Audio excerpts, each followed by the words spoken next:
안녕하세요. 남편과 이혼을 결심하고 현재 혼자 나와 살고 있는 30대 여성입니다.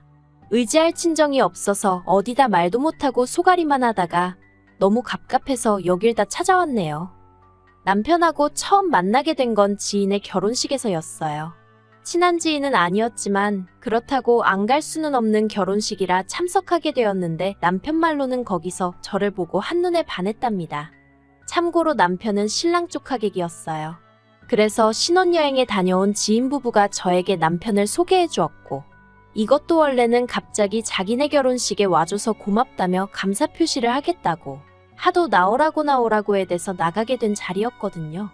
그런데 알고 보니 그냥 소개팅을 해주겠다 하면 제 성격에 안 나올 것 같으니까 그런 자리를 만들었던 거라고 하더라고요. 그리고 그렇게 만나게 된 남편은 처음부터 저에게 무척이나 적극적으로 다가왔고, 저도 그런 남편의 태도가 싫지는 않았어요. 그래서 못 이기는 척 저도 그런 남편에게 조금은 끌려다녔던 게 사실이고요. 하지만 그때만 하더라도 제가 남편과 결혼까지 하게 될 줄은 몰랐습니다. 솔직히 제가 남편보다 이것저것 부족한 부분이 많았거든요.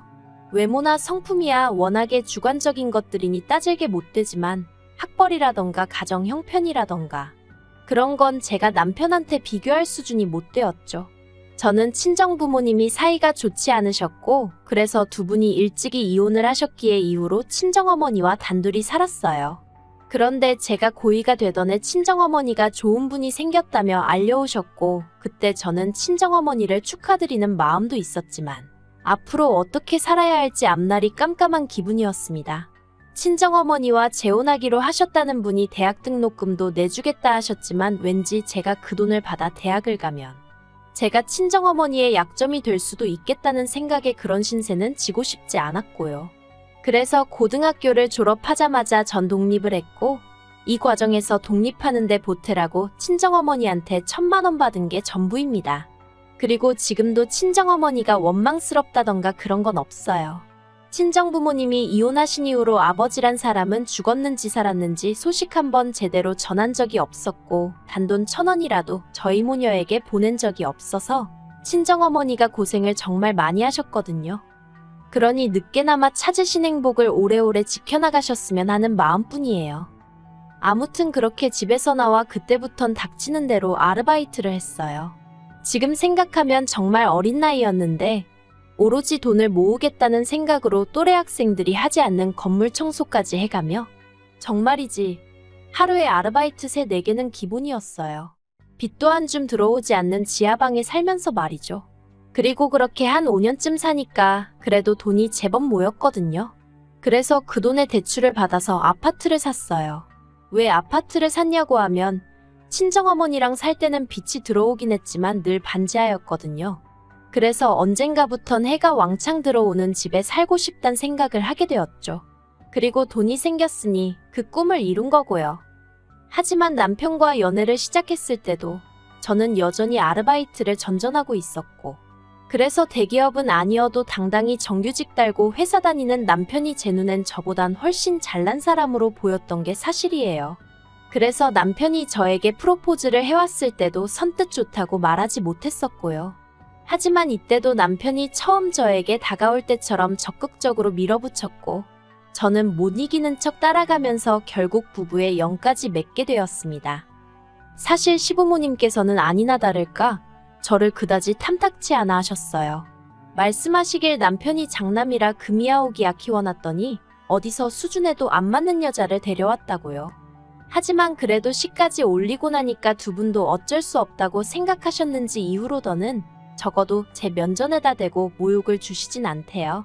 그리고 저는 어리석게도 이것만으로도 시부모님께 감사한 마음을 갖는 지경이었고요.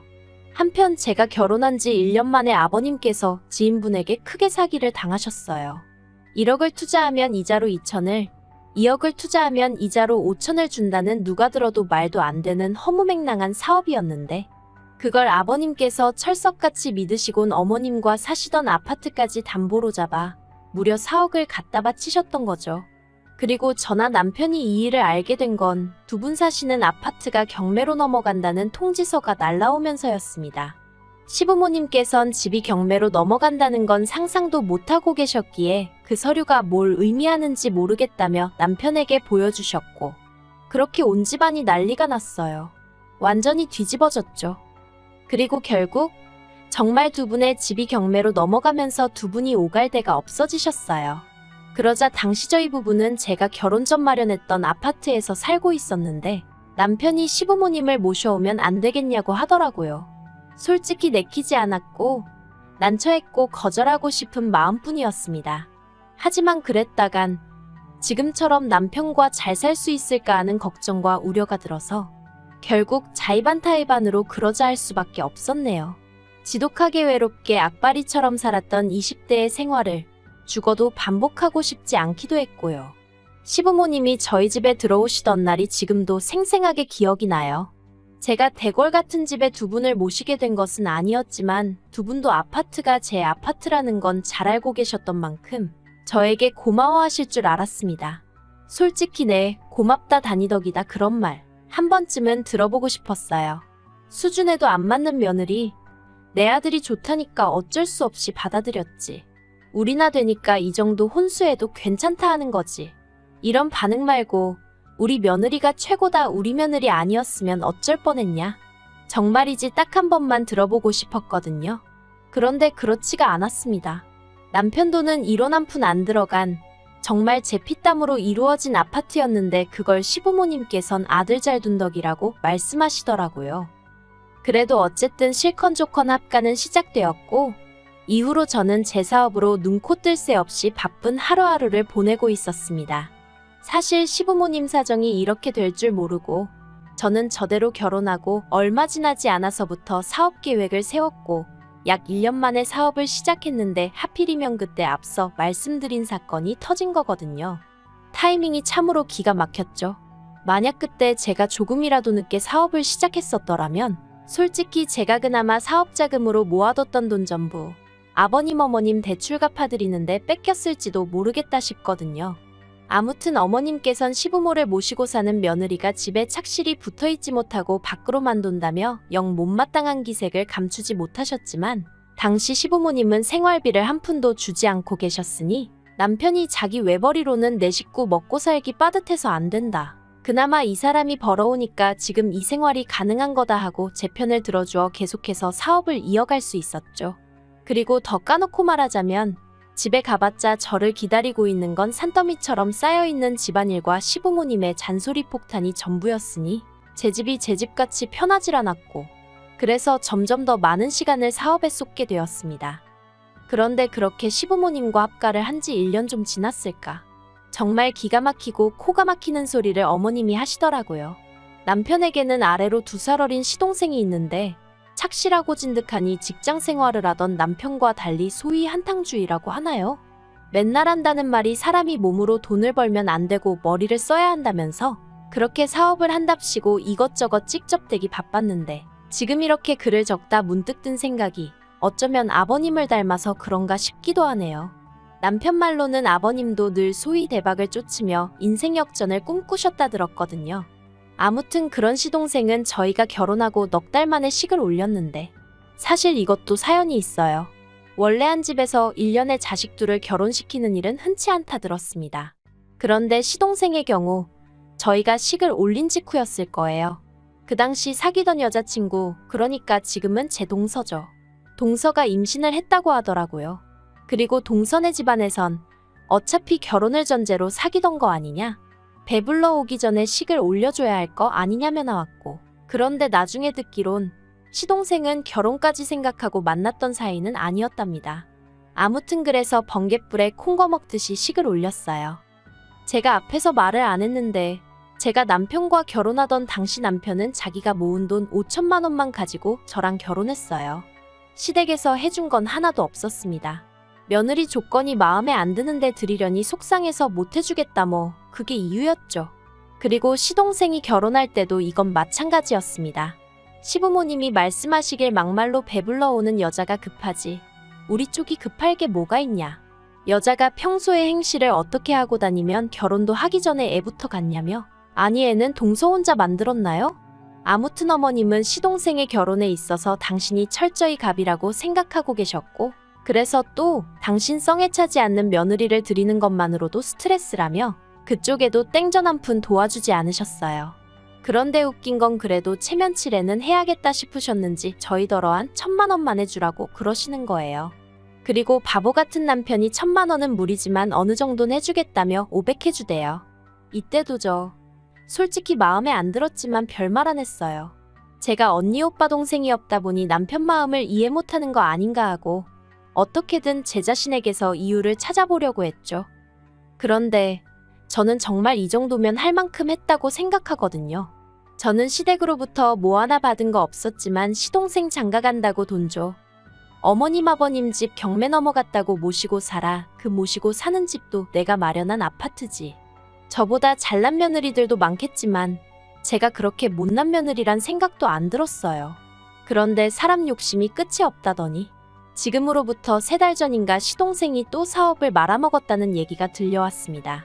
마지막이라며 동선의 부모님 그러니까 그쪽 처가에서 돈까지 갖다 썼다고 들었는데 말 그대로 쫄딱 말아먹었다네요. 그래서 결국 그 처가에 들어가 살고 있다고요. 그런데 시동생이 시부모님하고 저희 남편한테 자기들도 저희 집에 들어와 살면 안 되겠냐고 그랬던 모양입니다. 처가에서 눈치 보여 못 살겠다며 저희 남편더러 방 한 칸만 내어달라고 했다나요? 34평짜리 아파트에 방이 3개니 이론상으론 시부모님 저희 부부 시동생 내 부부 살면 살지 못 살 건 없었죠. 하지만 생각할수록 너무 스트레스더라고요. 게다가 저를 정말 언짢게 한 건 어머님의 태도였습니다. 이렇게 돼서 걔네가 들어와서 살게 됐으니 그런 줄 알아라 하시는데 집주인은 저인데 왜 저한테 통보식으로 말씀하시는 건지 어이가 없더라고요. 그래서 저도 오기가 나서 싫다고 안 된다고 했어요. 어머님 아버님과 같이 사는 것도 솔직히 편하지 않다. 그런데 어떻게 시동생네까지 같이 살라고 하시는 거냐? 그랬더니 어머님께선 내가 너 집안일을 시키냐? 네가 그렇다고 집에 붙어있기를 하냐? 어차피 낮에는 빈집이나 마찬가지인데 뭐가 문제냐? 들어오게 할 거다. 하고 막 나오시는 거예요. 아니 제가 제 집에 오래 안 있는다고 해서 아무나 들어오게 해서 살라고 해야 하나요? 그리고 어머님 말씀대로 몇 시간 집에 붙어있지도 못하는데 그때만이라도 제발 좀 편하게 쉬고 싶은데 헤드는 집에서 살고 싶어서 정말 있는 돈 없는 돈에 대출까지 받아 마련한 아파트였어요. 제 명의로 되어 있단 이유로 대출도 오롯이 혼자 갚고 있었고요. 그런데 정작 저는 어머님 아버님이 들어와서 살기 시작하신 이후로 집으로 들어오는 햇살 한번 마음껏 만끽해보지 못했는데 이젠 시동생까지 같이 살라니 어림도 없었죠. 게다가 생각해보니까 시동생네는 애도 있잖아요. 도저히 안 되겠단 생각뿐이었습니다. 그런데 어머님께선 당신이 시조카라도 봐줘야 걔들도 일을 할 거 아니냐며 상황이 상황인 만큼 무조건 들어오게 할 거라고 나중엔 못 참겠으면 저더러 집에서 나가라는 말씀까지 하시더군요. 절이 싫으면 중이 떠나야지 어쩌겠냐고요. 그래서 제가 어머님께 여긴 절이 아니고 아파트고 제 명의로 되어 있으니 제 아파트가 싫으시면 얹혀 사는 사람이 나가야 하지 않겠냐고 받아쳤네요. 그러자 이번엔 어머님께서 며느리가 돼서는 시부모를 쫓아낸다며 그걸로 남편에게 울고불고 노여워하셨고 그나마 믿었던 남편마저 저더러 원래 이렇지 않았지 않냐며 정말 마지막이라고 어쨌든 자기한텐 하나뿐인 동생인데 제가 한 번만 품어주면 안 되겠냐대요. 게다가 동서까지 저에게 전화를 해서는 아들이 이렇게 능력이 없으면 시댁에서 어느 정도는 도와줘야 하는 거 아니냐고 저한테 하소연을 하는데 아니 제가 시동생을 낳은 것도 아니고 저도 엄연히 동서하고 같은 처지였잖아요. 정말 온 가족이 저 하나 나쁜 X로 몰아가는데 환장할 노릇이었죠. 그래서 결국 저는 결단을 내릴 수밖에 없었습니다. 그리고 그 결단이란 것은 아파트를 부동산에 내놓는 것이었어요. 막말로 집을 팔아버리면 저도 그렇지만 다들 나가야지 별 수 있겠나 싶었거든요. 그래서 부동산에 집을 내놓은 그날 시부모님께 집 내놨다고 말씀드렸더니 저희 어머님은 김칫국부터 드셨습니다. 드디어 정신을 차렸냐며 그래. 이참에 집도 좀 넓혀가자. 시동생네는 애가 있어서 나도 좀 걱정이었다. 정말 끝까지 여러 가지 의미로 사람을 실망시키지 않으시는구나 싶대요. 그런데 남편은 그래도 같이 한 시간이 있어서인지 뭔가 꺼림직했나 봐요. 왜 집을 내놨냐고 계속해서 집요하게 물어왔으니까요. 제가 시동생네랑 같이 살기 싫어서라고 딱 잘라 말했습니다. 그랬더니 시부모님 얼굴이 벌겋게 달아올라서는 저더러 못돼 처먹었다고. 게다가 남편까지 저더러 너 왜 이렇게 이기적이냐 변했냐 하는데 정말 정내미가 뚝 떨어진다는 게 이런 건가 싶었습니다. 그래서 제가 내가 뭐가 이기적이냐고.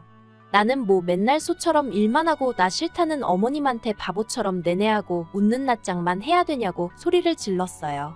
사실 그런 식으로 말하려던 건 아닌데 저도 가슴에 응어리가 있었는지 말이 그렇게 나간 거죠. 그리고는 이제 진짜 모르겠다 싶은 생각에 왜들 이렇게 염치가 없냐고 화를 냈습니다. 며느리 집인 거 뻔히 알면서도 고맙다 소리 한 번을 안 하시더니 이젠 뭐 시동생네까지 데리고 살라는 게 말이나 되냐고. 그냥 이 꼴 저 꼴 다 보기 싫으니 어머님 아버님도 나가시라고요. 그리고 솔직히 수치스러워서 말도 하기 싫지만 남편이 순간 제 뺨을 딱 때렸습니다. 얼떨떨하고 화끈화끈하고. 그래서 그냥 그대로 차키랑 지갑만 챙겨서 병원으로 밟았네요. 진단서 끊고 경찰에 신고하고. 솔직히 저도 같이 속된 말로 들이받을 수도 있었겠지만 그 와중에 이혼할 때 한 대 맞은 게 저한테 유리하게 적용되지 않을까 하는 생각이 번뜩 들었거든요. 그래서 맞붙지 않고 병원하고 경찰서부터 갔죠.